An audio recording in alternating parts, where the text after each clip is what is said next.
Quiero comenzar haciendo un pequeño resumen. La semana anterior estuve hablando acerca de cómo Jesús estaba con la multitud, le enseñó a la multitud y luego de eso, cuando salió, vio dos barcas y a los pescadores que limpiaban sus redes y entró en la de Simón, que es Pedro. Primero, podemos sentirnos a veces parte de una multitud, y para serles francos, sentirnos parte de una multitud a veces nos hace sentir solos. Pero debemos de comprender que la multitud siguió a Jesús. De hecho, en una ocasión orando, el Espíritu de Dios me guió a encerrar en un círculo en los 4 evangelios la cantidad de gente que siguió a Jesús. Dice: toda la ciudad se agolpó, el gentío, multitudes, no poca gente. Y el Señor entonces me mostró eso, porque había una corriente de crítica que decía que las iglesias grandes lo que somos un club social. Para empezar, los clubes sociales nunca tienen mucha gente, son exclusivos. Y casi Dios no hace excepción de personas, ni limita su entrada a nadie, ¿verdad? Entonces es todo lo contrario. Y la palabra nos saca de la confusión que las voces de este mundo nos siembran, ¿verdad? Entonces luego empecé yo a subrayar, dije: wow, la Biblia dice todo lo contrario a lo que me está diciendo toda la gente, incluso algunos hermanoides. ¿Conoce algún hermanoide? Hay hermanoides. Entonces empecé a ver eso. Entonces, lo que quiero decir es que Jesús, a pesar de la multitud, se enfocó después de eso en 2 barcas. No en todas las barcas en ese momento, en 2. De las 2 se enfocó en una, la de Simón, y entró. Más adelante la pesca milagrosa, ahí tienen que llamar a la otra barca. Quiere decir que aunque inicialmente entró en una, terminó bendiciendo a todas. Levanta tus manos y di conmigo: yo sé que Dios se enfoca en mí. ¿En quién está enfocado Jesús? ¿En quién? ¿En quién? A las 3 decimos nuestro nombre, ¿les parece? Quiero que grites tu nombre. 1, 2, 3. ¿En quién se enfoca el Señor?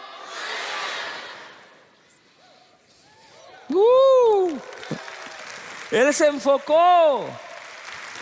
Pero después de la pesca milagrosa hay cosas que reparar. La barca se estaban hundiendo, están llenas de agua. Esas las puede reparar un pescador, un experto en barcas. Las redes se rompieron, hay que repararlas. Pero ¿quién reparaba a Pedro, que cuando hace la pesca milagrosa dice: soy un hombre pecador, apártate de mí? Las dos cosas estarían mal. ¿O qué lo hizo creer que era pecador? ¿Que no pescó nada la noche anterior? ¿No es cierto que cuando no te va bien en algo empezás a revisar tu vida? ¿En qué pequé? ¿Cuántos lo hacemos? Claro, empezamos a revisar en qué pequé, en qué pecado, qué hice mal.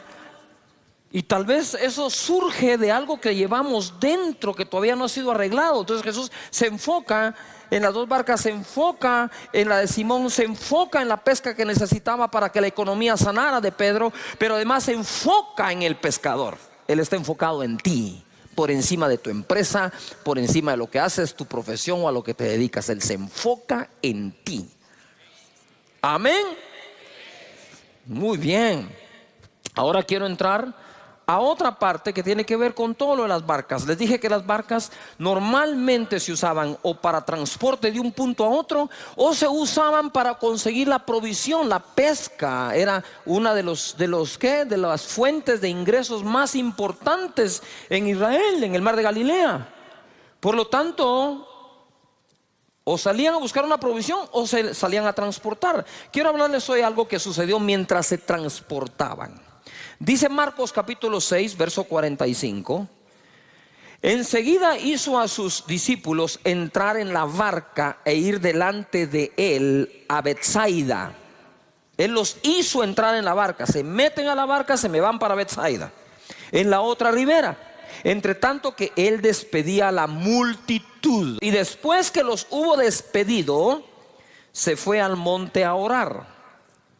Usted sabe que yo una vez traté de despedir gente en el templo Pinula. La fila para despedirlos salía del templo, se daba la vuelta a todo el templo, pero nadie se quería despedir, todos querían oración. Yo digo: pues sí, pero ya oré, déjenme darle la mano, darle un abrazo. No, orar. Orar por el papá, por el tío, el hermano, el marido, el exmarido, el suegro, el ex suegro, la mascota, el perro, el gato, todo.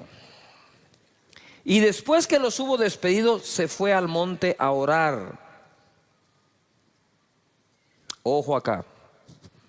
Esto es muy importante. Esto es más importante de lo que crees.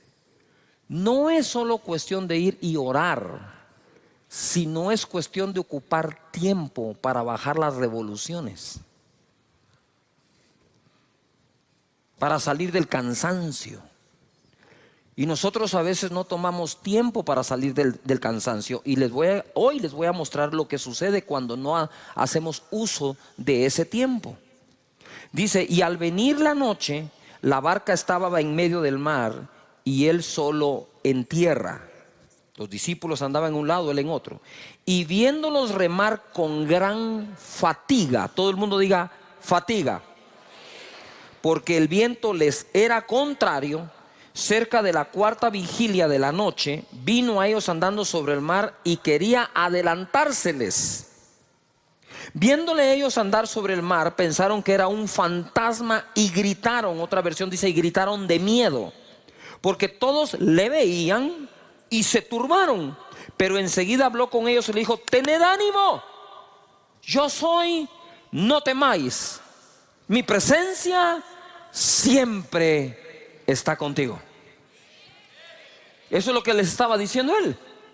No teman, yo soy, aquí estoy, tranquilos. Y subió a ellos en la barca y se calmó el viento. Y ellos se asombraron en gran manera y se maravillaban, 52 esclavos, porque aún no habían entendido lo de los panes, por cuanto estaban endurecidos sus corazones. ¿Qué es lo que ocurre aquí? Yo quiero que entendamos de dónde viene todo, que no lo leí. Esta es la noche después de un día de trabajo. Él había estado enseñando todo el día en el monte. Y la gente había estado allí y los discípulos le dijeron, despide a la multitud, despide a la gente porque no tienen que comer, ¿verdad? Y fue donde él dice, ustedes denles de comer. Ellos dijeron, no tenemos sino 200 denarios, ¿verdad? ¿Y qué es esto para una multitud? Otro dijo, pero que hay un niño con unos panes y unos peces. Digo, tráiganlo. Los bendijo, los repartió y se multiplicaron a todos. Dijo, hagan recostar a las personas por grupos. A ver, todo el mundo diga, grupos. Más fuerte, grupos. ¿Cómo recostamos a la gente en casa de Dios? ¿En pequeños qué? Señores, esa es una visión del Señor mismo Jesús. Alimentar por grupos. Entonces los tiene a todos allí ahora en grupos. Ellos empiezan a ver el milagro. Tú te imaginas, para la mente de Dios se les multiplica la comida. No paran de darla, de 5 panes y 2 peces. Ahora 5,000 hombres, mujeres y niños comen. Y todo el día enseñó. ¿Cómo estaban al final del día? Cansados, pero Jesús habría de darles una gran lección y le dice, váyanse ustedes del otro lado, al otro lado. Quiero que vayan en el barco al otro lado. Yo los alcanzo después. Cuando él termina de despedir a la multitud, yo no sé qué hora es, pero les tomó la noche entera llegar al otro lado, porque llegó de madrugada donde estaban ellos. Entonces ahora viene él y despide a la multitud y piensa, estoy seguro, debo correr a alcanzar a estos porque ya van a llegar del otro lado. Sin embargo hace una parada y dice, no, voy a subir al monte a orar. Voy a subir al monte a orar. Tengo que reparar mis fuerzas, porque el agotamiento, señores, es un serio peligro para el manejo de nuestros pensamientos, emociones y toma de decisión. Abusamos el día de reposo utilizándolo para lo que Dios nos dejó. Dios te dice 6 días trabaja, 1 no me trabajas. Y Jesús lo aplicó. Si tú quieres seguirlo 7 días dándole, dale. Nada más te voy a recomendar que vayas donde los psicólogos a que te den una tu terapia y que te saquen de donde te vas a meter. Yuhu. Jesús trabajaba duro, pero nunca se quemó. Entonces, nota esto. Primero se transportan. Él dice que se les quiso adelantar. Como todo líder, ¿verdad? Necesita ir adelante a veces. Y él se les quiso adelantar. Pero creo que cuando vio la situación dijo, aquí no vale la pena que me adelante, mejor me lo subo al bote ellos también. Ahora, ojo acá. Ellos están allí y dice la palabra que cuando Jesús los vio, ellos estaban fatigados. Diga de nuevo, fatiga. Espérame, ellos no estaban cansados. Ellos estaban, ¿qué? ¿Cómo estaban? Fatigados. Tenían una fatiga. Y dice una gran fatiga. Porque estaban remando. Pero estaban remando contra el viento. Nunca va a ser lo mismo remar con el viento a favor que remar con el viento en contra. Y nosotros tenemos épocas en donde el viento sopla a nuestro favor y épocas en donde el viento sopla en contra, no a nuestro favor, en contra nuestra. En contra de la familia, en contra de tu persona, en contra de tu llamado, en contra de tu servicio, en contra de tu servicio profesional, en contra de tu oficina. Y hay vientos que son contrarios, vientos en la economía, vientos en la política, vientos en cualquier tipo. Se crean ambientes en donde remar cuesta mucho. Ahora ellos estaban fatigados y llega Jesús y dice la palabra que se espantaron. Ellos creían que era un fantasma. Cuando estás fatigado, cuando no has hecho tiempo para meditar en su palabra, para reposar en él, lo que es tu salvación, tú lo miras como una amenaza. Lo que es el Salvador, tú lo miras como un fantasma. Así solemos verlo, porque la fatiga, el cansancio, incluso emocional, distorsiona la manera en que podemos ver las cosas. ¿De qué manera veo? Muchas veces veo de acuerdo al estado de ánimo que tengo. Nosotros muchas veces, aunque no querramos, en nuestra naturaleza respondemos desde nuestro estado de ánimo. Tenía una conversación con alguien con el estado de ánimo bajo y decís, uy, esto va contra el viento. Entonces, viento en contra, remando. Lo hubieran aguantado mejor si no hubieran pasado el día entero sirviendo. Pero es que pasaron todo el día sirviendo a 5,000 hombres, más mujeres, más niños. Y todavía encima de eso iban confundidos porque no habían entendido todavía lo de los panes y los peces. Mira, hay milagros que no entendemos cómo van a pasar y otros milagros que no entendemos cómo pasaron. No sé cómo pasó, pero pasó, bendito sea Dios. Y aquí yo creo que iban pensando, remando, remando. Imagínate ese agotamiento. Tengo un agotamiento mental, un agotamiento físico, el viento está en contra. Empiezo a querer cualquier cosa, no voy a llegar a la orilla, se va a hundir la barca, peor si viene una tormenta, aquí ya no tenemos cómo, que no nos agarre mal parado este día. Y empezás a hacer el listado de cosas, pero de pronto llega el Señor y encima de eso es un fantasma. Cuando estás agotado mentalmente y físicamente, empezás a ver cosas negativas donde no lo hay. No me quieren, no me aman, me abandonan. El grupo, el líder, la vigilia, uy, qué tanto trabajo. Y empezás, y quizás nada de eso está malo, sino que estás respondiendo desde tu corazón que está afectado por agotamiento. Venid a mí, dice, los que estéis trabajados y cansados, yo los haré descansar. Él es el Dios del descanso. No por trabajar más se prospera más, ni por servir más las cosas salen mejor. Pero si podemos tomar ese tiempo que Jesús les quería dar, que Jesús se tomó el tiempo. Dijo, no, yo sé que los tengo que alcanzar, pero ahora es tiempo de ir a buscar al Padre, de adorarlo, de recuperar fuerzas. El ánimo hay que recuperarlo, y entonces los alcanzó.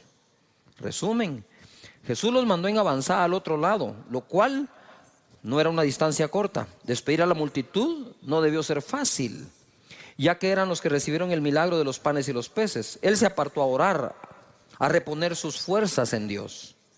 lo que todos deberíamos hacer para no quemarnos. Con el viento en contra, ellos se fatigaron. Con la fatiga, se espantaron y gritaron de miedo. Cuando se está agotado, las cosas no suelen verse como realmente son, sino lo que parece llegar para salvarnos lo vemos como un fantasma. Cuando estamos agotados, nos confundimos y nos turbamos. Jesús dice: ánimo, yo soy. ¿Qué habían perdido? El ánimo, que viene de ánima, que viene de alma. Estaban perdiendo su alma de tan cansados que estaban. ¿De qué nos sirve ganar el mundo si perdemos el alma? Yujo. Pero Él siempre estará contigo y calmará los vientos. Amén. Levanta las manos y dice: Señor, tú calmarás el viento, pero mientras sea contrario, me dará las fuerzas para remar y el buen ánimo. Amén. A ver, grita conmigo: ánimo. Muy bien. Mateo 14, verso 26. Esto es lo mismo narrado por otro de los evangelistas. Y los discípulos, viéndole andar sobre el mar, se turbaron, se confundieron, diciendo: ¡un fantasma! Y dieron voces de miedo. Pero enseguida Jesús les habló diciendo: tened ánimo, yo soy, no temáis. Entonces le respondió Pedro y dijo: Señor, si eres tú, manda que yo vaya a ti sobre las aguas. Mira Pedro, agotado, cansado. Yo creo que dijo: estos compañeros míos no reman nada, no voy a ir a ningún lado, mejor me bajo y corro yo solo. ¿Se vale la propuesta o no? ¿Yujo? Claro que se vale la propuesta. Cabe. Y él le dijo: ven. Y descendiendo Pedro de la barca, andaba sobre las aguas para ir a Jesús. Pero al ver el fuerte viento, ¿qué tuvo? Ya tenían miedo. Dice que gritaron de miedo. Ya casi se recupera y ahora vuelve al miedo. A veces el miedo se nos quita como por 2 minutos nomás. Pero al ver el fuerte viento tuvo miedo y comenzando a hundirse dio voces, porque cuando uno se está hundiendo, créame que grita, diciendo: Señor, sálvame. Al momento Jesús, extendiendo la mano, asió de él y le dijo: hombre de poca fe, ¿por qué dudaste? Y cuando ellos subieron a la barca, se calmó el viento. Entonces los que estaban en la barca vinieron y le adoraron, diciendo: verdaderamente eres hijo de Dios. ¿Ah? Pero no era fantasma, pues. Lo que tú hoy ves como un fantasma, lo que te asusta, es lo mismo que después vas a ver tú, que era el Señor que estaba ahí contigo. No te va a dejar. Ahora nota algo, les hablé del enfoque de la multitud. 2 barcas, de las 2 barcas la de Simón. Pesca milagrosa, reparar la barca, reparar las redes, reparar a Simón. Y Dios te va a reparar. Estoy en modo de reparación, di conmigo, estoy en modo de reparación. Y no es que hayas pecado, simplemente hay que reparar cosas dentro. Y Dios te va a reparar, te va a reconstruir por dentro. ¿Me estoy explicando? Y entonces ojo acá, porque viene acá Pedro y él se enfoca, Jesús se enfoca. Pero ahora Pedro también se había enfocado. ¿Qué hizo Pedro? Pedro viene y se enfocó en Jesús. Es un fantasma. Tengan ánimo, yo soy. Y Pedro le responde: si eres tú, tú dijiste que eres tú, tú dijiste eso, ahora si eres tú, manda que yo vaya sobre las aguas. Ven, le dijo, y le dio una prueba de que era él. O sea, ya estaba comprobado, si es él, hay que cobrar nuevo ánimo, no temer, no temas. Entonces él se baja, empieza a caminar por la fe, ¿verdad? Y cuando empieza a desenfocarse, empieza a ver el fuerte viento, tiene miedo y entonces se hunde. Ustedes saben que en casi todos los deportes se habla de la anticipación visual. Anticipación visual es cuando tú anticipas visualmente lo que viene o lo que habrá de venir. Y son diferentes cosas. Por ejemplo, ¿verdad? Cuando un futbolista corre, él debe levantar la cabeza para ver a dónde va el centro. Solo levanta la cabeza. Es impresionante cómo tu cuerpo, tu cerebro, agarra distancia, fuerza, altura, velocidad, efecto. Y una vez lo mira, ¡pah!, patean la bola a la cabeza del que vio. Eso es en distancia corta, mediana o aún larga. ¿Ha visto esos que patean la bola de un extremo a otro de la cancha y al pecho del otro futbolista? ¿Y cómo así? Porque la anticipación visual prepara todo tu cuerpo para actuar. En el tenis no le puedes quitar la vista a la pelota. Aun cuando pegas aquí, viendo, cuidado, el golf, pegas y tienes que dejar la cabeza ahí porque tenías que tener tu mirada ahí. En el esquí siempre esquías 3, 4 curvas adelante. Normalmente en el esquí no esquías el presente, esquías el futuro. No puedes poner la vista acá. ¿Has visto tú a los equilibristas? Van en el equilibrio, no van viendo la cuerda. Si voltean a ver la cuerda, se caen. Tú no tenés que poner tu mirada donde pones los pies. Tú tenés que llevar los pies a donde pusiste tu mirada.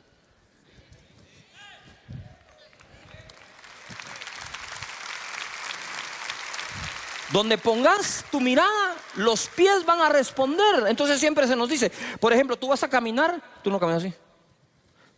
Tú mirás y caminás. Pedro vio a Jesús y caminó. Pedro vio la tormenta y se hundió. Las dos cosas las tenés presentes. ¿Tenés una tormenta o un viento fuerte? Contrario, sí lo tenés. Y tenés a Jesús. Pero sí te digo algo, no puedes ver las dos. Porque el efecto, ¿sí?, de ver una es uno y de ver la otra es otro. Si miras a Jesús, seguirás caminando. Si miras la tormenta, podrías hundirte. No sé si me estoy explicando acá. ¿Sí me explico? Igual. En el esquí, lo peor que puedes hacer es voltear a ver los esquís. Si bajas tu mirada al esquí, que te recojan en un árbol. ¿Por qué? Porque si tú vas viendo acá, tú no miras a dónde vas. Y cuando sentís, tenés la roca, tenés el árbol, tenés otra persona. Y cuando querés reaccionar, ¿sí?, no reacciona bien tu cuerpo y es de donde vienen todas las lesiones. O la mayoría. Hoy vamos a aprender esto. Jesús está enfocado en ti. Levanta las manos y conmigo. Dios está enfocado en mí. Pero no basta el enfoque de uno. Necesitamos el enfoque del otro. Si Jesús se enfoca en ti, tú te enfocas en Él. En otras palabras, crucen miradas. Cruzan miradas. Pitcher y catcher cruzan señales. El pitcher no va a disparar lo que el catcher no le insinuó que debe hacer. Y de la misma manera, nosotros podemos caminar en medio de cualquier viento, por fuerte y contrario que sea, siempre y cuando nuestra mirada esté en lo que se debe ver. La tormenta va a estar ahí, de reojo, mírala nada más, pero míralo a Él.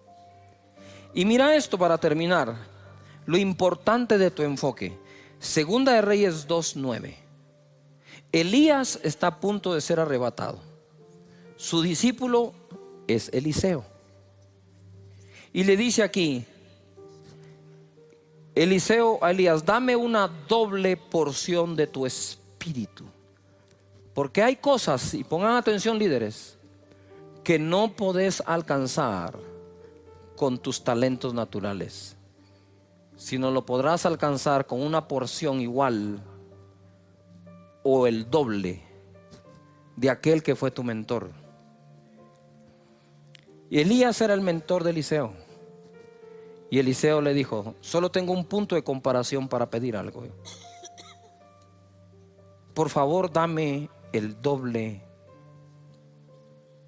de lo que tú tienes. Y mira lo que le contesta Eliseo a Elías, Eliseo: pide lo que quieras que haga por ti antes que yo sea quitado de ti. Y dijo Eliseo: te ruego que una doble porción de tu espíritu sea sobre mí. Te ruego. Y Elías le va a decir: esto no lo conseguís rogando, esto lo conseguís poniendo atención. Mira lo que le dice. Él le dijo: cosa difícil has pedido. Si me vieres cuando fuere quitado de ti, será hecho así, mas si no, no. Si me vieres cuando fuera apartado de ti, pues es re fácil. Mírame, porque está fácil. Pero entonces, ¿por qué dijo que es cosa difícil? Por lo que ocurre después, dice: y aconteció que yendo ellos y hablando, he aquí un carro de fuego, con caballos de fuego, apartó a los dos, se puso en medio, y Elías subió al cielo en un torbellino. Viéndolo Eliseo,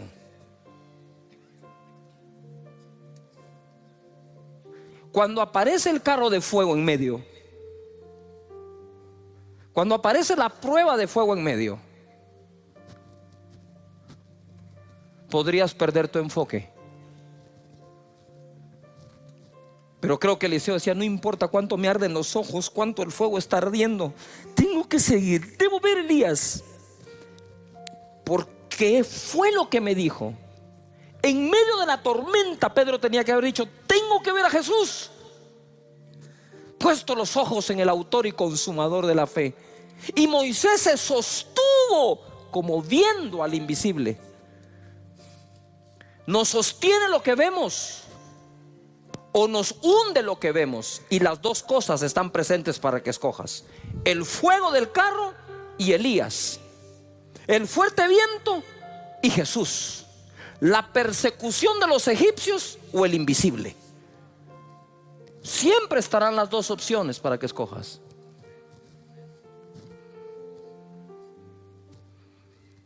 Y dice: y viéndolo Eliseo.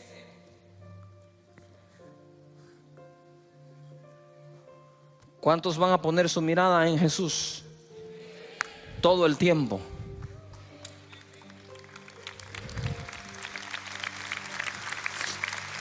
Date cuenta de algo. ¿Por qué ver a Elías? ¿Por qué ver a Elías si fue el miedoso que se fue a esconder en una cueva ante la amenaza de una mujer?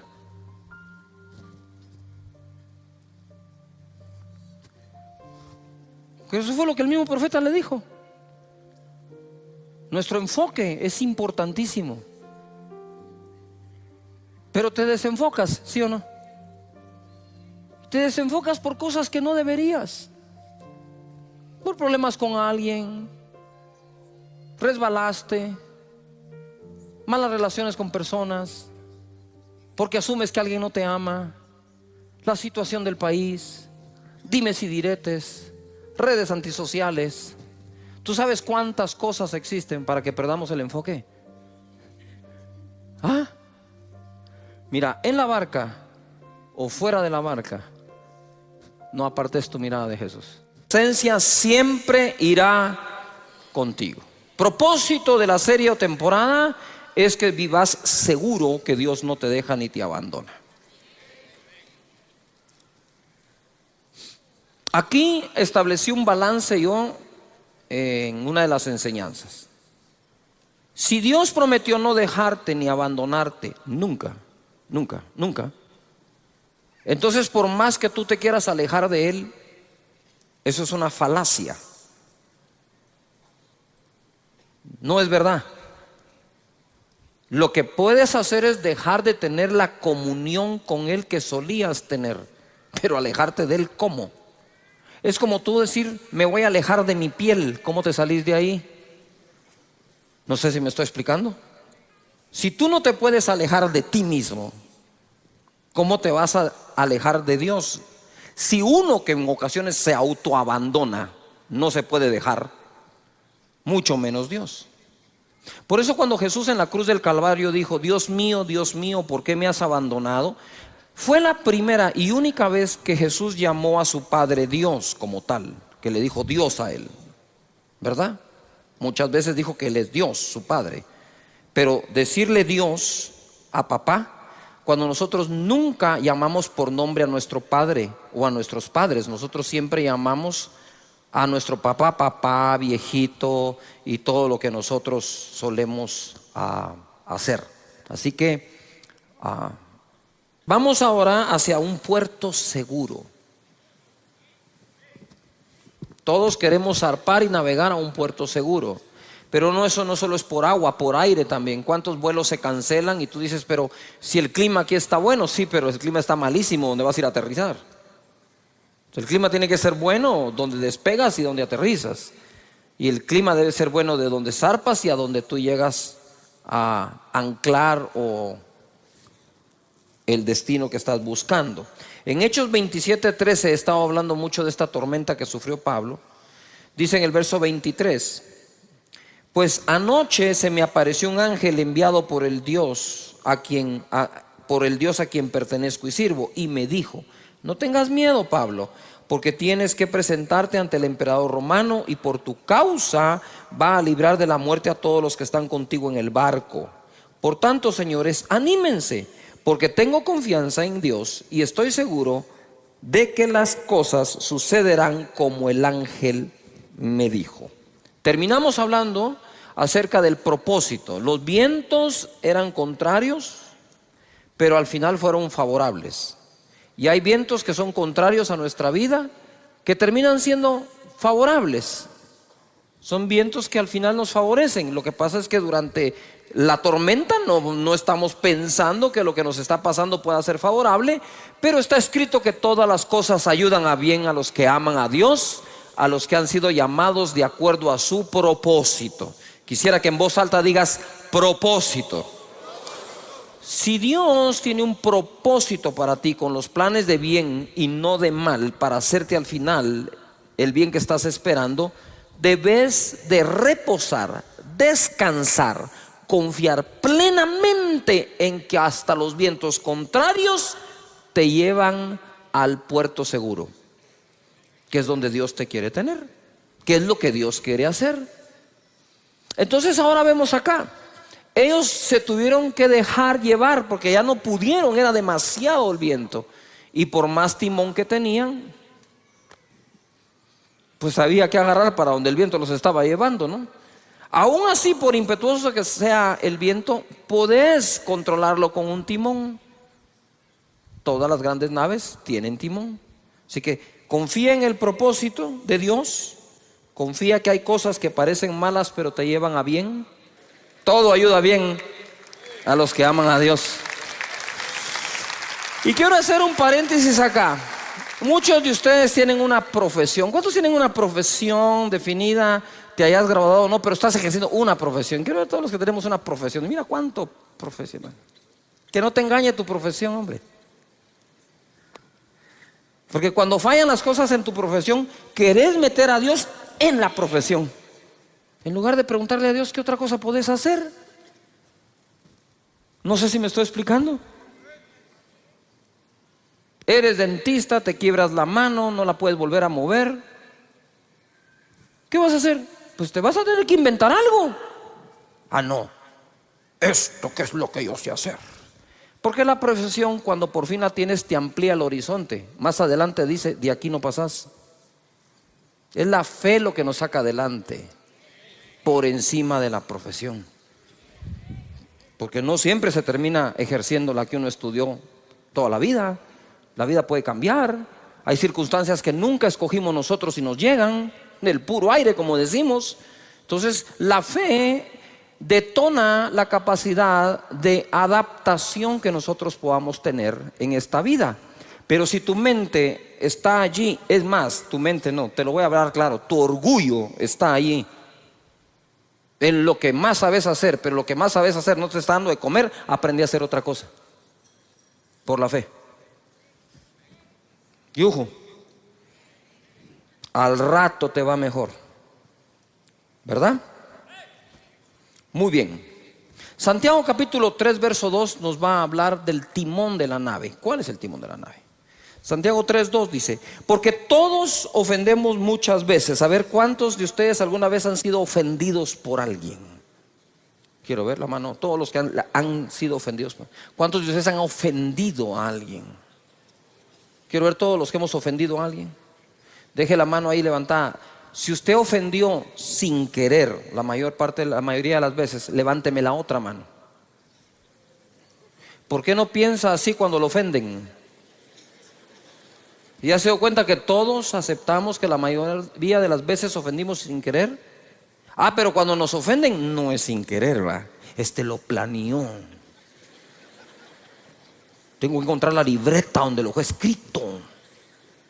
Y empezás con esa tu teoría de conspiración. El timón de la nave dice: todos ofendemos muchas veces.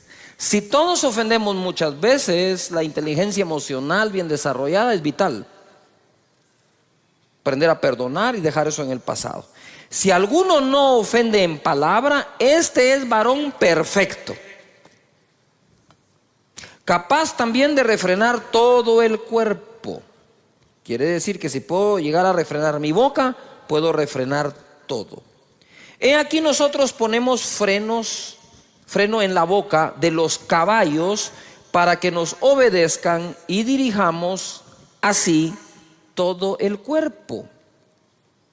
Mirad también las naves, aunque tan grandes y llevadas de impetuosos vientos, son gobernadas con un muy pequeño timón por donde el que las gobierna quiere. Yo quisiera que me pongan algunas fotografías de ejemplos de timón. Muy bien, ustedes pueden ver ahí es un avión gigante. Pero ustedes saben ahora, la vez pasada me entraron a una cabina para que viera. Ustedes pueden ver ahora el timón. Sí, es un pequeño stick. Cuando yo entré y vi eso dije: ¿y con eso vas a manejar este chunche? Sí, me dijo. Y la verdad, ni con esto, me dijo. Apacha un botón y esto despega, vuela y aterriza solo. Y entonces, ¿para qué te pagan a vos? Le dije: pues por si no funciona. Pero uno entra a un avión de ese tamaño y mira, dice uno: ¿qué pasó con el timón? Este es el timón ahora. ¿Cómo puede llevar usted el control de un avión que puede llegar casi a la velocidad del sonido con ese pequeño timoncito? Pues así es. Es como la palanca, puede ser pequeña, puede mover el mundo. Siguiente ejemplo. Mira un carro de Fórmula 1, 320 kilómetros por hora.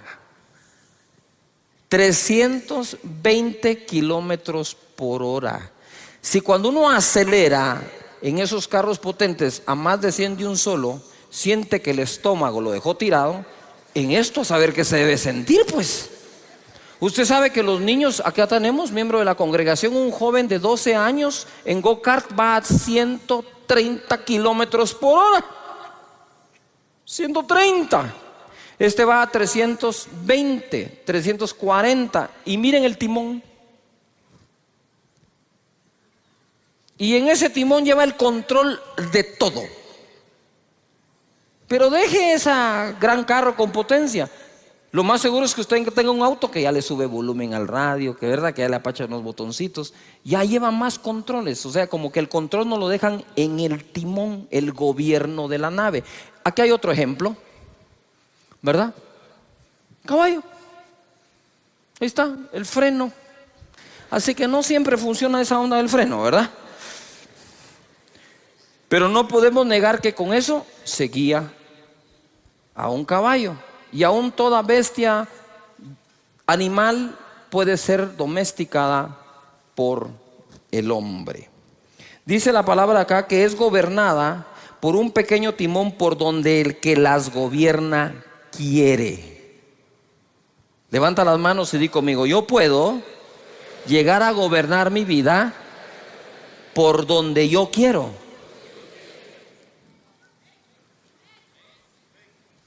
Pero hay que aprender a usar el timón. Verso 5. Así también la lengua es un miembro pequeño, ¿verdad? Aunque nosotros siempre tenemos a un amigo que es lengua larga, ¿verdad? Lengua viperina. Pero ¿qué lengua es este, ¿verdad? Así también la lengua es un miembro pequeño, pero se jacta de grandes cosas. Es decir, es capaz de hacer grandes cosas. He aquí cuán grande bosque enciende un pequeño fuego. Basta un buen fosforazo para quemar el bosque entero. Y la lengua es un fuego. Miren lo que es la lengua. La de todos. Si no entendemos la definición que las escrituras le dan, no vamos a saber qué hacer con ella. Y dice, la lengua es un fuego, un mundo de maldad. ¡Yujú! La lengua está puesta entre nuestros miembros y contamina todo el cuerpo. Quiere decir que hay cosas que le pasan a nuestro cuerpo culpa del uso de la lengua. E inflama la rueda de la creación. ¡Yujú! Y ella misma es inflamada por el infierno. Cuando uno lee este verso le dan ganas de arrancarlo, ¿verdad? No de subrayarlo, sino de tacharlo, porque de verdad es muy fuerte. Pequeño verso que me está diciendo, la creación es inflamada por la lengua, pero la lengua es inflamada a su vez por el infierno. Por eso dice que es un mundo de ¿qué? Maldad. ¿Qué es lo que quiero decir con eso? Es, si nosotros comprendemos y aceptamos esto, entenderemos la importancia de su uso. ¿A cuántos han metido en problemas por un lenguazo, como decimos, verdad? ¿Sí? Y la otra pregunta es, ¿en cuántos problemas te has metido cuando has dicho algo? También. Entonces hay que aprender a hacer uso de eso, hasta en las comunicaciones, porque nos comunicamos hablando, aunque tenemos lenguaje corporal, por supuesto. Pero ¿cuándo fue la última vez que no resolvimos un conflicto con nuestra pareja, con nuestros hijos, con nuestra familia, porque usamos malas palabras, porque las ponemos donde no van, porque las entonamos como no queríamos? ¿Cuántas veces nosotros hemos dicho, uy, no, eso no es lo que quiero decir, eso no era lo que quería decir, yo no te dije eso? ¿Cuántas veces hacemos eso? La pregunta que te quiero hacer hoy es, para que la meditemos, ¿hasta dónde te ha llevado eso? ¿Hasta dónde te puede llevar eso? ¿A la destrucción de una relación? ¿De una amistad? ¿De un país? ¿Acaso no fue a través de palabras que nos han querido destruir? Palabras sacadas de contexto. La lengua, que es un mundo de ¿qué? De maldad. Pero es así.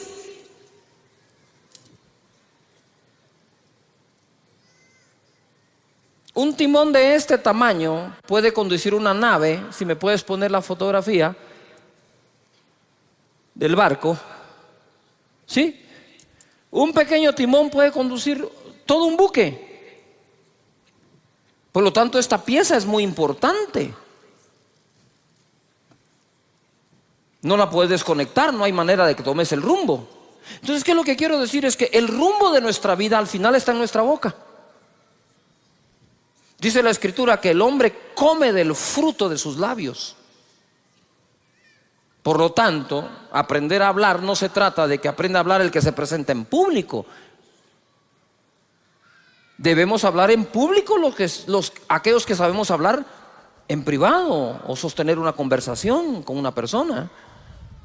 De tal manera que nosotros le hemos restado importancia a una conversación, y dice la Biblia, las malas conversaciones corrompen las buenas costumbres. Entonces quiere decir que ese bendito timón tenemos que aprender a usarlo. Ojo acá, así como puede ser inflamado por el infierno, así como esa lengua puede inflamar la rueda de la creación, como un pequeño fósforo puede incendiar un bosque, también lo mismo lo puede apagar. También lo mismo puede ser usado para bien o para bienestar. Por algo Jesús es la palabra de Dios encarnada.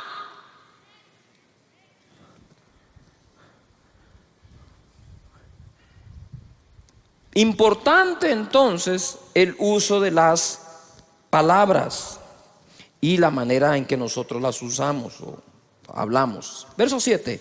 Porque toda naturaleza de bestias y de aves y de serpientes y de seres del mar se doma y ha sido domada por la naturaleza humana. A mí me impresiona que esto fue escrito hace 2000 años y ya hablaba de domar a los seres del mar, a las bestias del campo y a las serpientes. O sea, eso que nosotros vemos en unos acuarios con delfines amaestrados, eso ya existía. Tal vez no lo ponían en un lugar, pero que dice que se doman hasta los seres del mar. Pero ningún hombre puede domar la lengua,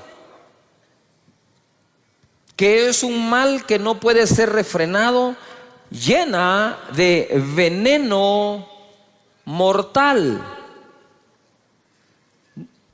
¿Llena de qué? Veneno mortal. Algunos venenos actúan inmediatamente, ¿no? Pero hay otros que quedan ahí y van intoxicándolo a uno hasta que lo destruyen. Piensa, posiblemente algunas de las cosas que llevas dentro, heridas, traumas, tuvieron que ver con una conversación, más que con un hecho. Porque dejó escrito aquí el apóstol Santiago que tiene veneno mortal. Ahora quiero establecer un balance acá. Dice, todas las bestias, animales, seres, aves, peces, es domado. Pero ningún hombre puede domar la lengua. Pero date cuenta que cuando en el contexto está hablando de domar un ser ajeno a uno. Yo no puedo domar tu lengua. Pero sabemos que sí podemos dominar la propia. Porque entonces perderíamos esperanza y de nada sirve que Santiago escriba esto. O sea, si no tenemos esperanza con nuestra propia lengua, entonces ¿para qué leer esto? ¿Qué sentido tiene? Solo nos está dando la información que estamos amolados y seguiremos igual. Lo que está diciendo acá es, tú puedes domar un delfín, tú puedes domar una ballena, tú puedes domar un águila, tú puedes domar una serpiente, tú no puedes domar una lengua. ¿Cuál lengua? La del otro. Tú no tienes control sobre las palabras que el otro va a decir, pero tú puedes tener dominio sobre las palabras que tú vas a usar. Jesús lo demostró. Amén. Luego dice acá, con ella, por eso está aquí, con ella bendecimos al Dios y Padre. Con ella maldecimos a los hombres, ojo, que están hechos a la semejanza de Dios. Entonces yo me ponía a meditar, si yo puedo respetar a Dios, ¿por qué no puedo respetar a lo que más se asemeja a Él? Si respeto al Creador, debo respetar a la criatura. Si respeto al Creador, debo respetar la creación. Si la mejor forma de llegar a ser ecológico es respetar al Creador de la ecología. ¿Me estoy explicando acá? Porque si respeto al Creador, voy a respetar su creación. Si hablo bien del Creador, ¿por qué no hablar bien de la criatura? Si no hay persona a la que no se le encuentre alguna virtud y se pueda hablar bien de él. Pero si la costumbre es encontrar el defecto para hablar del defecto, entonces no estamos tomando dominio sobre el timón de nuestra vida. Siempre que has hablado mal de una persona, o cuando hablamos mal de alguien y aún no nos consta, ni a nosotros nos queda buen sabor. Pero cuando hablas bien de alguien, ¿cómo te sentís? Te sentís bien, Te sentiste incluso que le hiciste un bien a una persona, que el que te oyó se fue con un agrado.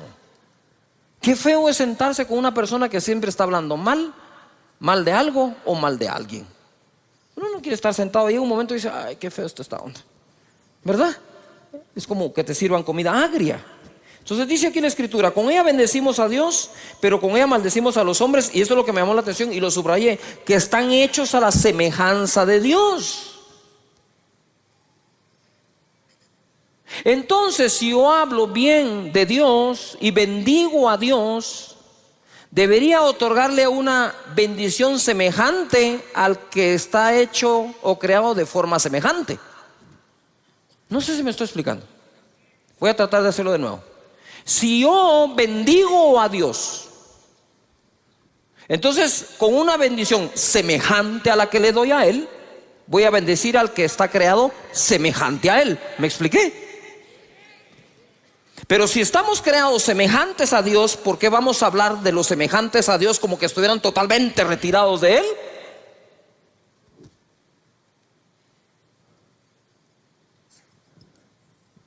Ok, lo voy a poner de otra forma. Si tú eres como creación lo más semejante a Dios, mi comentario acerca de ti debe ser lo más semejante al comentario que hago de Dios. Lo voy a decir con otras palabras, pues voy a usar las palabras. Si tú estás hecho o creado semejante a Dios, eres lo más semejante a Dios, entonces te voy a bendecir lo más semejante a como a Dios bendigo. Si con la misma boca bendigo a Dios, dice la Biblia, pero con la misma maldices al ser humano que es semejante a Él, eso no tiene congruencia. Es incongruente totalmente. Entonces, si tú eres semejante a Dios, según la Escritura, con la bendición que bendiga a Dios, con una semejante te habré de bendecir a ti, para que guardes semejanza con semejanza. No sé si me estoy explicando. Y no totalmente opuesto. Mucho de lo que le decimos a la gente tiene que ver con lo que creemos de la gente. Importante. Dice acá, de una misma boca proceden bendición y maldición. Hermanos míos, esto no debe ser así. Lo cual entonces, esta frase vendría a contradecir lo que hace un momento dije del domar la lengua. Si dice, de una misma boca sale bendición o maldición, no debe ser así, entonces está hablando al dominio de la propia boca. Y cuando dice que no se puede domar la lengua, está hablando de la lengua del otro. No sé si me estoy explicando. Porque si él dice esto no debe ser así, lo que está diciendo es que de nuestra boca debería salir ¿qué? Bendición. Aunque les voy a poner un caso hoy un poco contradictorio acá, para que sepan el poder que tiene la boca. Amén. Ahora, este contexto que no puede salir bendición y maldición, el contexto donde quedó escrito es no poder bendecir a Dios y maldecir a los hombres. ¡Yujú! ¿Sí? ¿Estamos de acuerdo? Y dice acá, ¿acaso alguna fuente hecha por una misma abertura agua dulce y amarga? Hermanos míos, ¿puede acaso la higuera producir aceitunas o la vid higos? Así también ninguna fuente puede dar agua salada y dulce. Sin embargo, vemos que la dan. La nave tenía su propio timón. Ya contra el viento y el mar violento, los navegantes no pudieron dirigirla, sino quedar a la deriva. Apareció otro timón.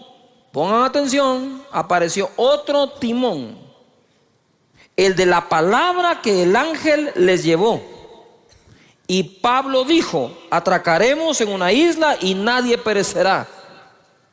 El timón que llevaba el capitán, llegó un momento que no importaba para dónde giraba, el viento era muy fuerte. Pensaban que iban a morir, pero apareció el verdadero timón de ese momento de la nave, que iba a ser la palabra que salió de la boca de Dios.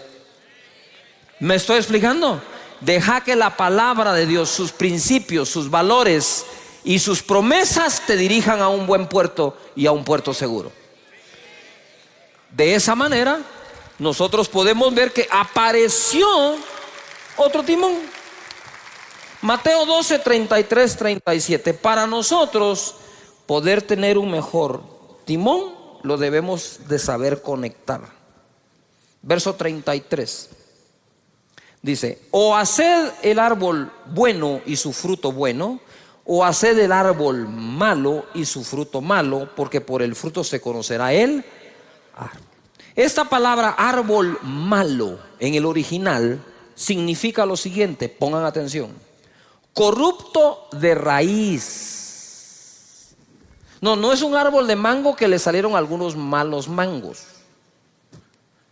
Es un árbol de mango que todo le salió malo. Entonces el problema ya no fue un mango, el problema es el árbol completo.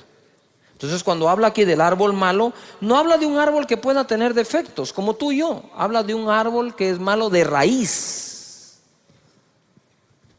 Corrupto de raíz, podrido, malo, de pobre calidad, no apto para ser útil, indigno. Para que nosotros no emitamos juicios que no debemos. Generación de víboras, eso no es para ustedes. ¿Cómo podéis hablar lo bueno siendo malos? Porque de la abundancia del corazón habla la boca. Si la lengua es el timón, ¿a qué está conectado el timón? Al corazón. Si quiero mejorar el timón, pues debo mejorar el corazón. Porque dice después la escritura acá: el hombre bueno del buen tesoro del corazón saca ¿qué? Buenas cosas. Buenas cosas significa distinguido, agradable, excelente, correcto, placentero, saludable, útil, de buena naturaleza. Y el hombre malo del mal tesoro saca malas cosas. Ya dije que es el verbo, que es el calificativo para árbol malo. Ahora escucha el de malas cosas. Significa maldad. Malas cosas. Saca malas cosas, saca maldad. Diabólico, débil, inútil, desagradable, incorrecto, Satanás. O sea que hay gente que el diablo se le sale por la boca.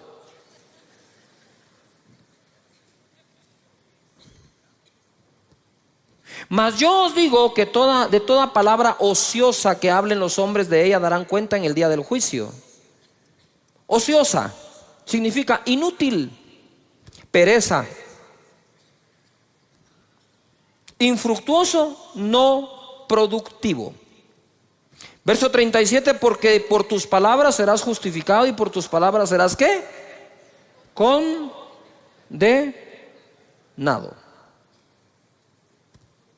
Muy bien.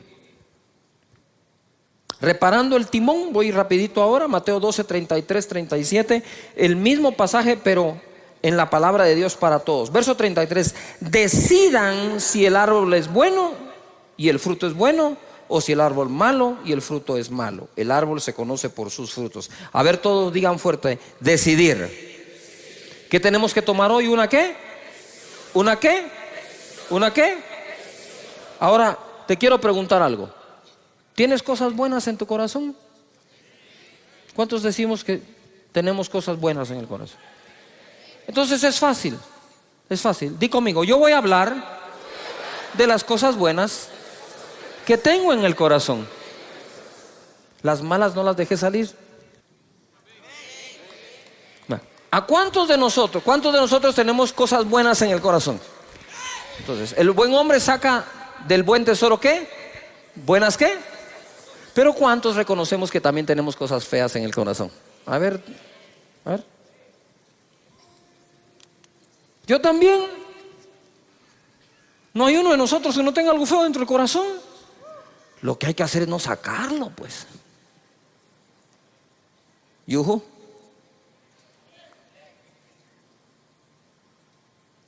Tratarlo, sanarlo.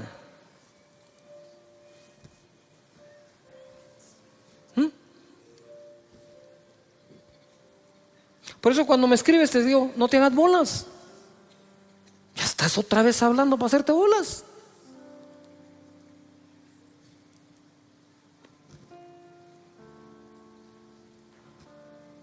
¿Yuju? Claro que sí. La vez pasada iba jugando con unos amigos, hice un mal tiro y los amigos me decían, decilo, me decían. Saca esa palabrota. No, hombre, ni siquiera la estoy pensando. Pero si le agarra a pensar, lo que hay que hacer es procurar no sacarla. Todavía están acá. Porque todos tenemos cosas buenas y cosas malas dentro. Pero entonces dejemos que fluyan las buenas y abstengámonos de hablar de las malas. ¿Podríamos aplicar eso a las demás personas? ¿Sabes algo bueno de alguien? De eso habla de él. Si otro va a hacer el trabajo sucio, déjalo que sea otro, pero no tu boca.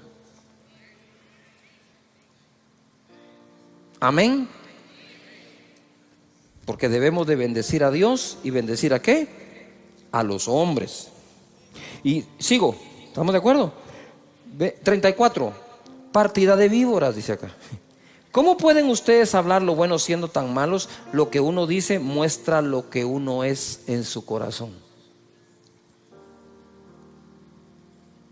¿Yuju?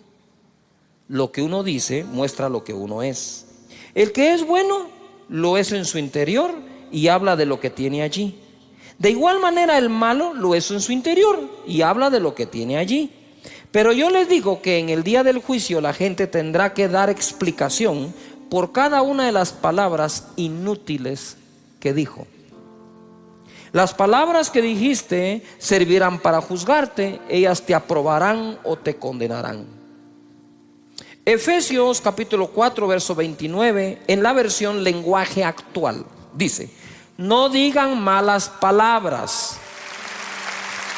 Y dice, mira, al contrario, digan siempre cosas buenas que ayuden a los demás a crecer espiritualmente, pues eso es muy necesario. No hagan que se ponga triste el Espíritu Santo de Dios. Si algo pone triste al Espíritu es el uso de las palabras. Y por último voy a ir a esto, un controversial ejemplo. Por el amor de Dios, no se me vayan. ¿Sí? Todavía déjenme terminar esto porque quiero cerrar la serie con broche de oro. En Marcos capítulo 11 verso 21, bájame un poquito. Dice, entonces Pedro acercándose le dijo: maestro, mira la higuera que... ¿La higuera que qué? La higuera que qué se ha secado. ¿Tú creerías que Jesús maldijo? Pues a la higuera sí. Jesús el día anterior le dijo: nunca jamás alguien vuelva a comer de tu fruto. Y se secó. Quiero que tomen en cuenta esto, porque esto es muy poderoso. Respondiendo Jesús le dijo: tened fe en Dios, porque de cierto os digo que cualquiera que dijere a este monte: quítate y échate en el mar, y no dudar en su corazón, sino creyere, será hecho lo que dice. Y lo que diga, dice, le será ¿qué? Por tanto os digo que todo lo que pidiereis orando, creed que lo recibiréis y os vendrá. Y Pedro dijo: el que quiere amar la vida, el que quiere amar la vida y ver días buenos, refrene su lengua de mal y sus labios no hablen engaño. Entonces, ¿en dónde está nuestro futuro? En nuestra boca. ¿Por qué creen que siempre confesamos con una confesión que en la boca hay un milagro? Eso no es un dicho así nomás, qué bonito para empezar un discurso. Eso tiene sentido. Y ahí todos los domingos te lo repito, voy a hablar palabras de bien y no de mal, de salud, no de enfermedad, de riqueza, no de pobreza, de bendición, no de maldición, porque en mi boca está el control.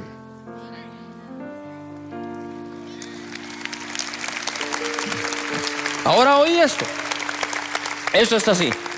Viene Jesús, y para darte un ejemplo de lo poderoso que puede ser tu boca, que lo que digas creyendo, eso es lo que va a ocurrir. Entonces lo primero que tengo que hacer es ejercitar mi corazón en total confianza en Dios, para que cuando conecte la boca al corazón, de la abundancia del corazón hable la boca. De la abundancia de la confianza que le tengo a Dios, mi boca va a hablar. Es que no hay trabajo. No hay trabajo, señores. El trabajo no es el problema. Yo confío en Dios, que no ha dejado desamparado ni a justo ni a sus hijos que mendiguen el pan. No solo no.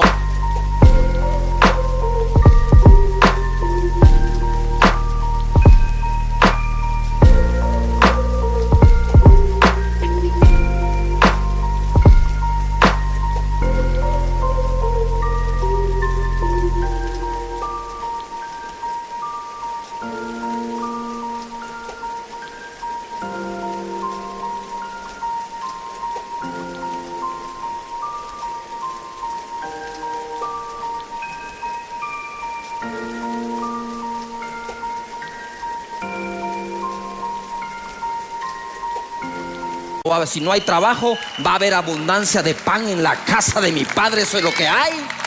Pero ¿por qué sale eso? Porque adentro hay confianza. Pero cuando adentro hay una desconfianza hasta en Dios, habiéndote leído esos 233,000 escrituras, porque el corazón vive con tanta desconfianza, que cuando viene la prueba, desde la desconfianza usas el timón. ¿Y a dónde te va a llevar el timón? A ese puerto inseguro. Pero cuando tenés total confianza en Dios y sus promesas, y como dijo mi hijo hace unos cuantos domingos, dijo: Dios tiene planes de bien y no de mal. Pero por encima de confiar que el plan es bueno, hay que confiar que el planificador es mejor. Por eso Pablo decía: todas las cosas ayudan a bien a los que aman a Dios, a los que han sido llamados de acuerdo a su propósito. Él pudo decir eso no porque un ángel se lo dijo. Él pudo decir eso porque, habiendo tenido vientos contrarios, llegó al puerto donde debía ir. Llegó a una isla donde incluso una serpiente lo mordió. Y no hay serpiente que te vaya a detener del cumplimiento de tu propósito en esta vida. Ahora voy, ¿verdad? Mejorar el corazón. ¿Cómo puedo mejorar el corazón? Lo que llevo adentro, meditando. Dios es bueno, su misericordia es para siempre, su gracia es sobreabundante, nunca me ha dejado, nunca me dejará. Cuando tenés esa confianza, el timón se compone. Y por último, ¿por qué puse ahí un ejemplo controversial? Porque para decirte que todo lo que digas creyendo que lo recibiréis vendrá, el ejemplo que puso fue la maldición de una higuera, no la bendición. Él no llegó donde una higuera seca y le dijo: para mañana tendrás fruto, y lo puso por ejemplo. ¿Por qué puso por ejemplo la maldición? Para que cuides tu boca. Porque así como se cumple lo bueno que decís, se puede cumplir lo malo. ¿Cuántas veces pasé yo por ese pasaje y no me detuve a meditar que fue una maldición la que usó de ejemplo? La maldición de una higuera. Entonces lo que te está diciendo es: hey, ten cuidado, porque tu boca es tan poderosa para secar una higuera que podría secar tu negocio, que podría secar tu familia, que podría secar tu grupo, que podría secar tu nación, por andar hablando lo que no tenés que hablar. Mejor hacer fructificar tu familia, fructificar tu nación, fructificar tu negocio. Porque al fin y al cabo la Biblia dice que el hombre come del fruto de sus labios. Cuando tú entres a tu trabajo, a tu comercio, vas a tener que hablar palabras conmigo: Señor, hazme sabio para elegir sabios. Amén. Si uno no es sabio, ¿cómo reconoce al sabio?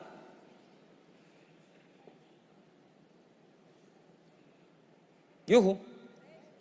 Tenemos que ser sabios, porque si somos sabios es porque tenemos sabiduría. Y entonces, a través de la sabiduría, reconoces la sabiduría en otros.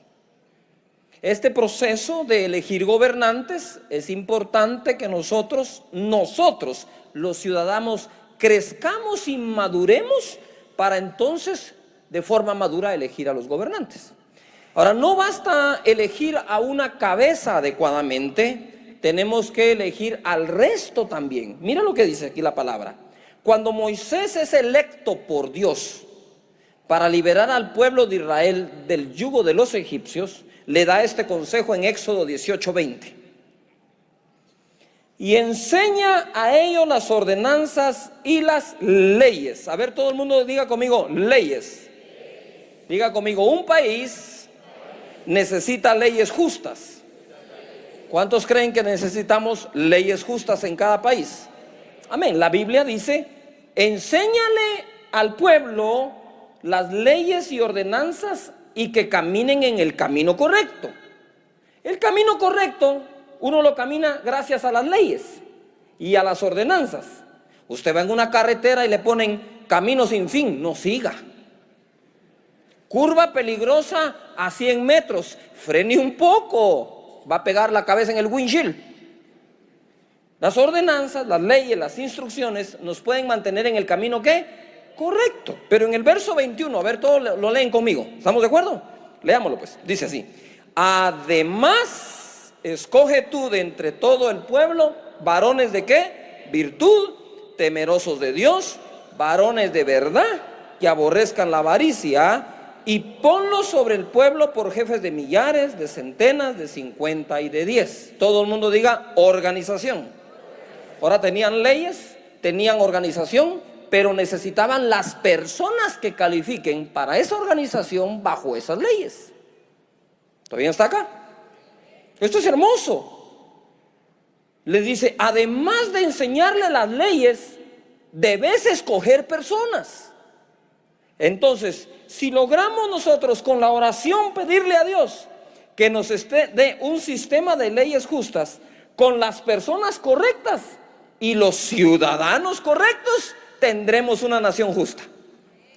Amén. ¿Cuántos están dispuestos a poner su granito de arena en lo que a ti te toca para que esta nación sea leída como una nación de justicia? Amén. Muy bien. Entonces mira lo que dice aquí: que sean temerosos de Dios, varones de verdad, que aborrezcan la avaricia, porque los hijos, ¿qué le pasó a los hijos de Samuel? Por la avaricia aceptaron el soborno, corrompieron ¿qué? Corrompieron el derecho. Muy bien. Proverbios 11:14 dice así: donde no hay dirección sabia, todo el mundo diga sabia. No basta dirección, si cualquiera puede dirigir, pero a veces dirigimos sin poner la sabiduría. Dice, donde no hay dirección sabia, ¿caerá quién? El pueblo. No solo caen los gobernantes, hermanos, el pueblo puede caer. Se derrumba una nación. Luego dice, mas en la multitud de ¿qué? Consejeros, ¿hay qué? ¿Hay qué? Muy bien. Entonces, cuando uno va a elegir un presidente, debe de procurar a través de lo que se pueda y de quien se pueda averiguar si los consejeros de esas personas realmente son sabios, porque en ese consejo sabio lo que hay es seguridad. Y si queremos una nación con seguridad, lo que necesitamos es una nación sabia, que cuente con buen consejo, oportuno, a tiempo, correcto.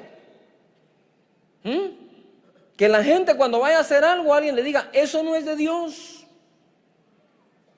Y el otro va a decir, pero eso conviene. Aunque convenga, no importa que convenga. Si no es de Dios, no.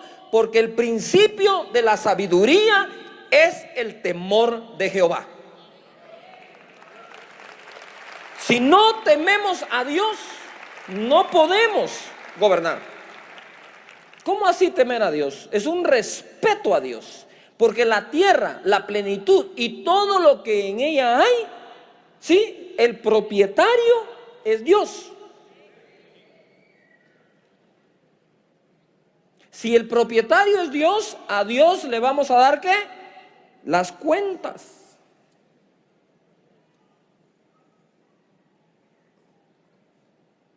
¿Todavía están aquí? Nuestro sistema de creencias son importantes como ciudadanos. ¿Qué creemos? ¿En quién creemos? Practicamos lo que creemos. En una familia no se necesita, para que sea buena familia, un buen papá con una mala mamá. Usted necesita un buen padre, una buena madre y buenos hijos. La suma de esto da una buena familia. ¿Todavía están acá? Pero no basta que uno sea el bueno. No, tienen que ser todos los que hagan lo correcto. Entonces, ¿cuál es la vida espiritual de una familia? Es la sumatoria de la vida espiritual de cada individuo de dicha familia. ¿Cuál es la vida que Guatemala va a tener? La sumatoria de la calidad de vida que todos podamos desarrollar. Ciudadanos y gobernantes, los dos juntos, construyendo una mejor nación, un mejor país. En Primera de Reyes, capítulo 3, verso 7, se pone esto más que hermoso. Me gusta esto. Primera de Reyes 3:7 dice: ahora pues, Jehová Dios, tú me has puesto a mí, tu siervo, por rey en lugar de David, mi padre. Ojo, ojo con lo que dice Salomón. Salomón no dice, como soy el hijo, a mí me toca pues. No, dijo, Jehová me puso, porque aún siendo el hijo, Jehová podría no ponerme. ¿O no le pasó eso al hijo de Saúl? Al que le tocaba gobernar después de Saúl fue a Jonatán. Pero Dios no puso a Jonatán, fue a poner a David. Entonces Salomón no se jacta de ser hijo de David, sino dice, fue Jehová el que me puso a mí. Y cuando Dios se le aparece en el sueño, le dice Dios, pídeme lo que quieras. Pongan atención a esto. Él es hijo de David. Él sabe todo lo que Dios le dio a David. Él sabe cuántas victorias tuvo David. Pero entonces viene Salomón y al aparecerse Dios, le dice así: y yo soy joven y no sé cómo entrar ni salir. Seré muy hijo de David, pero no sé nada. Reconoce lo que no sabe para adquirir lo que necesita saber. No hay peor cosa que la prepotencia en algún gobernante o candidato ofreciendo que todo lo va a resolver, porque él y todos nosotros sabemos que no es posible. Y yo soy joven y no sé cómo entrar y salir. Era un joven sin experiencia, pero con el temor de Jehová. Porque si no hubiera tenido el temor de Dios, ni siquiera le dice, soy joven y no sé hacerlo. Respetó a Dios en ese momento. Y en el verso 8 dice, y tu siervo está en medio de tu pueblo al cual tú escogiste, un pueblo grande que no se puede contar ni numerar por su multitud. Da pues a tu siervo corazón entendido para juzgar a tu pueblo y para discernir entre lo bueno y lo malo, porque ¿quién podrá gobernar este pueblo tan grande? Digan conmigo fuerte, enfoque. Salomón estaba enfocado a lo que Dios lo había llamado. Me pusiste para gobernar y siendo sincero, Señor, no sé cómo hacerlo. Por lo tanto, dame un corazón entendido para que mi juicio sea sabio y pueda gobernar a un pueblo tan grande, numeroso. Ni siquiera tengo el censo, no sé cuántos son, Señor. Por favor, dame sabiduría.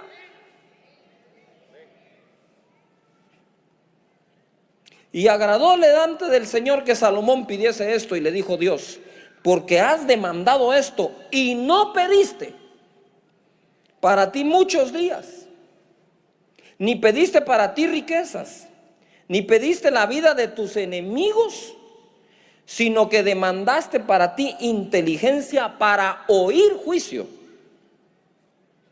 He aquí lo he hecho conforme a tus palabras. He aquí que te he dado corazón sabio y entendido, tanto que no ha habido antes de ti otro como tú, ni después de ti se levantará otro como tú. 13. Y aún también te he dado las cosas que no pediste, riquezas y gloria, De tal manera que entre los reyes ninguno haya como tú en todos tus días. Ponga atención. ¿Qué le pasó a los hijos de Samuel? Fueron presos de la avaricia, soborno, corrompieron ¿qué?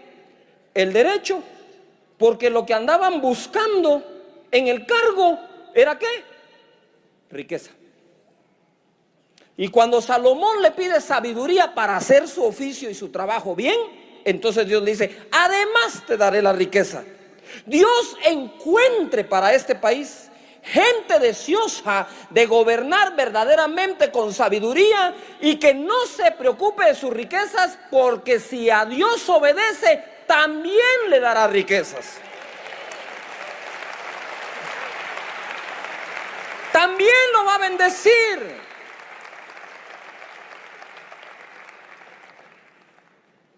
Dios bendice al que obedece. Dios bendice al que es correcto y trabaja bien. El mismo David decía, yo pastoreé al pueblo de Israel con la integridad de mi corazón y la pericia de mis manos. No solo era correcto de adentro en corazón, sino era capaz de hacerlo. Tenía habilidad para hacerlo. El Señor quiere levantar este país y los países de la gente que nos ve. Verso 14, ahora se pone algo que yo estoy seguro que no habían visto. Está muy ahí escondidito, pero es hermoso de verdad. Dice, y si anduvieres en mis caminos guardando mis estatutos y mis mandamientos como anduvo David tu padre, yo alargaré tus días. Cuando Salomón despertó, vio que era sueño y vino a Jerusalén, ojo, y se presentó delante del arca del pacto de Jehová. Y sacrificó holocaustos y ofreció sacrificios de paz e hizo también banquetes a sus siervos. Eso fue lo que hizo Salomón. Vino delante de Jehová y presentó su sacrificio y sus ofrendas a Dios, al Dios de Israel, al Dios de su país, Jehová. Es de conocimiento de muchos, de que muchos gobernantes del mundo, no solo este país, no han consultado a Dios. No han bendecido su nombre, no han honrado a su nombre. Antes bien han consultado a brujos y han dejado que brujería entre a esas esferas. No se trata solamente de gente correcta, sino gente con el Dios correcto, que amen a Dios sobre todas las cosas. Levanta las manos y di conmigo, en esta nación se va a adorar al Señor. Amén. Así es, hay que adorar al Señor. Con esto, jamás te quiero decir que es por evangélicos que hay que votar. Porque hay evangélicos que hay que ver cómo cantan, pero no tienen temor de Jehová en sus corazones. Hay gente que no canta mucho, pero realmente tiene temor adentro del Señor y quiere hacer las cosas bien hechas. Que cuando le proponen decisiones y cosas, dicen, no, momento, no. Vos, pero si esta está buena, sí, pero es incorrecta. Eso no le agrada a Dios. Vamos a hacer las cosas que a Dios le agradan. En otras palabras, el temor de Dios es, no se pase de inteligente, pues.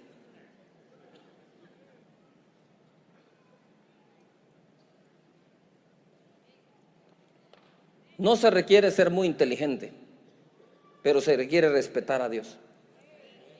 De Dios es esta tierra. De Dios es.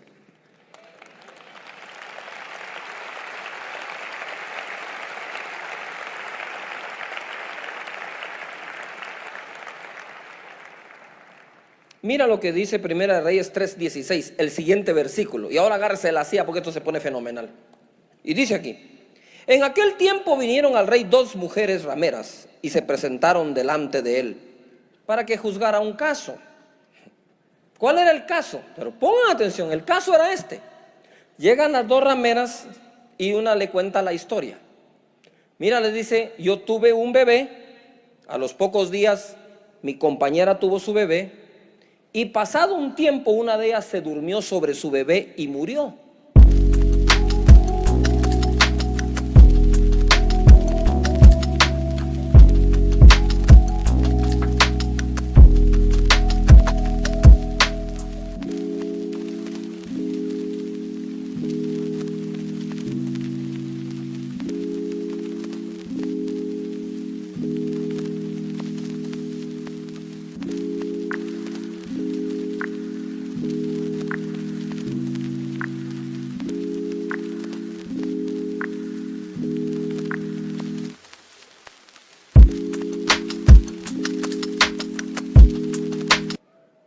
Entonces ella le dijo: cuando yo vi a mi bebé que estaba muerto y le presté atención, vi que no era el mío.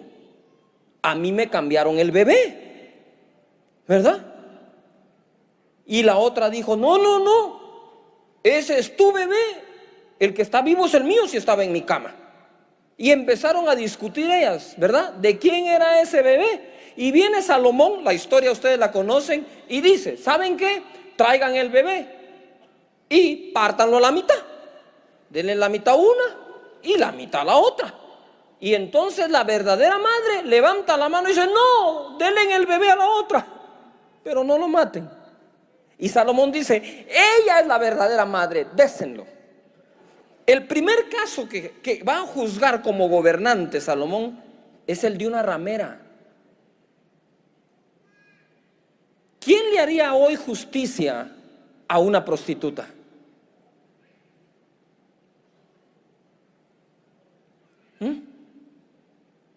Primera Reyes 3:28.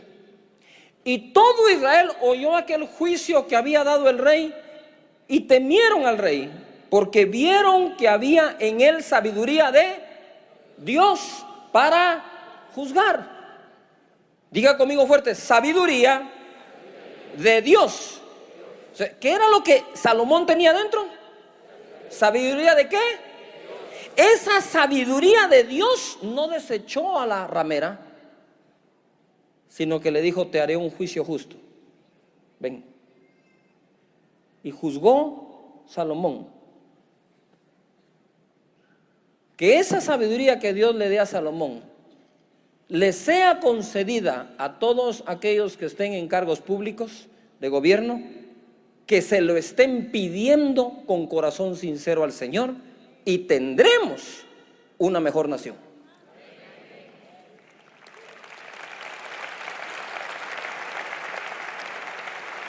No se trata, señores, de ser católico evangélico. En este caso se trata de ser sabios, de tener la sabiduría de Dios. Esa sabiduría que no hace acepción de personas. Les voy a dar algunos versículos así, uno tras otro, para que los escriban. Dice Deuteronomio 1:17: no hagáis distinción de personas en el juicio. Así al pequeño como al grande oiréis. No tendréis temor de ninguno, porque el juicio es de Dios, y la causa que os fuere difícil la traeréis a mí, y yo la oiré. Eso es Moisés. Proverbios 1:7 dice, en la versión Dios habla hoy: la sabiduría comienza por honrar al Señor. Los necios desprecian la sabiduría y la instrucción. Proverbios 31:4: no es de los reyes Olemuel, no es de los reyes beber vino, ni de los príncipes la sidra. Está hablando de embriagarse. Dice: no sea que bebiendo olviden ¿qué? La ley, y perviertan el derecho de todos los afligidos. Aquí le están dando un consejo a un gobernante que estaba tomando. Él dijo: no sigas tomando, vas a pervertir el derecho. ¿Por qué? Porque ya con los tragos te olvidas de la ley. Por eso es que los gobernantes, dice la Biblia, deben de ser sobrios. No se refiere solo al licor, sino sobrios en su carácter. Romanos capítulo 13, verso 3. Dice así: porque los magistrados, mire, ahora ya habla de magistrados, no están para infundir temor al que hace el bien, sino al malo. ¿Quieres pues no temer la autoridad? Haz lo bueno, y tendrás alabanza de ella, porque es servidor de Dios para tu bien. Pero si haces lo malo, teme, porque no en vano lleva la espada, pues es servidor de Dios, vengador para castigar al que hace lo malo. Pidamos a Dios que en este proceso y en esta democracia, la gente sepa que aunque es un servidor público, primero es un servidor de Dios. Porque las naciones son de Dios. Que sepan que es a Dios a quien sirven para entregar a Él un mejor país, una mejor nación y mejores personas. De hecho, los gobernantes son los que nos deberían dar los mejores consejos para vivir.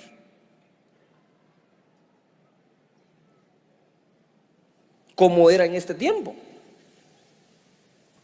Dice aquí, verso 5, por lo cual es necesario estarles sujetos, no solamente por razón del castigo, sino también por causa de la conciencia. Pues por esto pagáis también los tributos o impuestos, porque son los servidores de Dios que atienden continuamente a esto mismo. Pagad a todos lo que debéis, al que tributo, tributo, al que impuesto, impuesto, al que respeto, respeto, al que honra, honra. No debáis a nadie nada, sino el amaros los unos a los otros, porque el que ama al prójimo ha cumplido la ley. Entonces toda ley debe ser escrita para que se cumpla ¿qué? Mandamiento de Dios, amar al prójimo. Las leyes deben de buscar que los ciudadanos practiquemos el amor de los unos para con los otros que Dios nos da.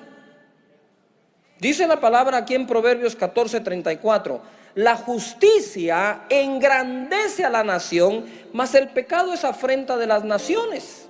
Se lo leo en la versión Dios habla hoy. Leámoslo todos juntos, por favor. La justicia es el orgullo de una nación. El pecado es su vergüenza. Levanten las manos y digan: Señor, danos una nación donde exista la justicia y eso sea nuestro orgullo. Amén. Muy bien. Eclesiastés capítulo 10, verso 16.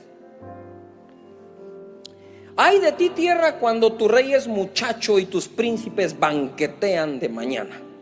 Bienaventurada tu tierra cuando tu rey es hijo de nobles y tus príncipes comen a su hora para reponer sus fuerzas y no para beber. Este mismo verso en la versión Dios habla hoy dice: dichoso el país que tiene un rey honorable y en el que los gobernantes comen a la hora de vida para reponer sus fuerzas y no para emborracharse.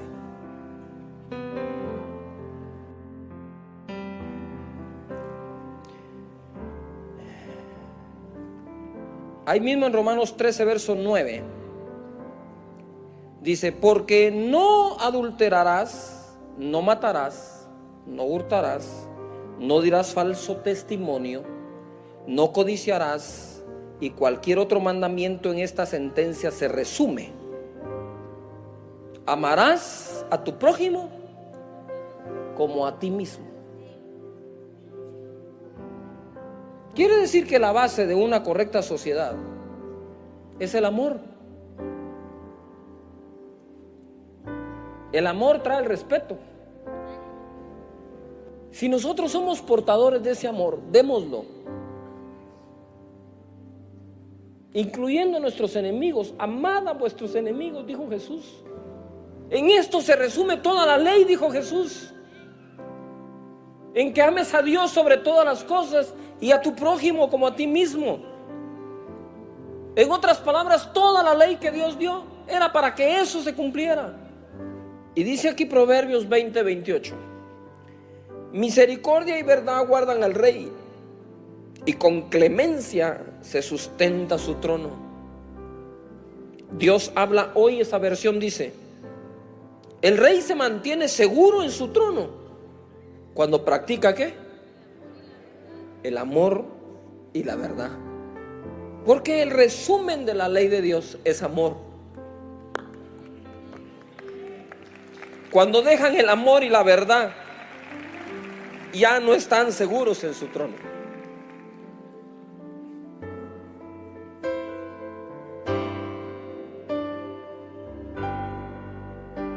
¿Qué tenemos que practicar? El amor y ¿qué?